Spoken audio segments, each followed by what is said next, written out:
الرحیم الحمد للہ والصلاة علی اہلہا اما بعد فقد قال اللہ تبارک و تعالی فی کلام المجید ان اللہ مع الصابرین۔ بے شک اللہ صبر کرنے والوں کو دوست رکھتا ہے۔ سب سے بڑے صابر 14 ہستیاں محمد و آل محمد جنہوں نے صبر کیا اور ان پر ان کے دشمنوں نے ظلم کیا۔ دشمنوں میں بڑی تعداد بنی امیہ اور بنی عباس کی تھی۔ بنی عباس کا بنی امیہ کا اپنی ایک طرح کا ظلم تھا، بنی عباس کا دوسرے طریقے کا۔ بنی امیہ نے وحشی انداز سے کھلے عام ظلم کیا، اہل بیت کے سروں کو نیزوں پر بلند کیا اور ان پر مظلومیت وحشی انداز سے سر عام کھلے عام بازاروں میں ان پر ظلم کیا بنی امیہ نے، جبکہ بنی عباس نے ٹیکنیکل اور مکاری کے انداز میں ظلم کیا۔ بنی عباس نے ظلم کر کے ظلم کو چھپانے کی بھی کوشش کرتے رہے۔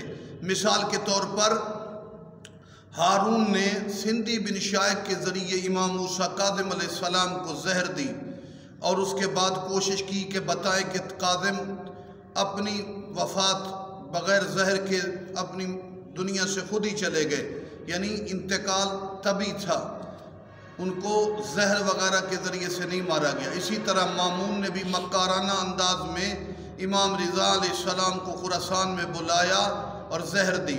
اور آج چونکہ امام علی نقی علیہ السلام کی شہادت کا دن ہے، امام علی نقی علیہ السلام پر بھی مکارانہ انداز سے، ویسے تو پورے بنی عباس نے ٹیکنیکلی اور مکاری اور سیاست کے ذریعے سے چھپا کر اپنے ظلم کا اظہار اچانک کیا۔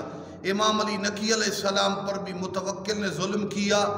معتز باللہ ایسا مکار آدمی تھا، اس نے مولا کو نظر بندی زندان دکھوں کے بعد معتز باللہ نے امام کو زہر دے کے شہید کیا اور شہادت کے بعد امام کے جنازے کے ساتھ معتز باللہ چلا اور یہ مگرمچھ کے آنسو بھی بہاتا رہا، گویا لوگوں کو دکھا رہا ہے کہ میں تو امام کے ساتھ والا کے زہر دینے والا ہے۔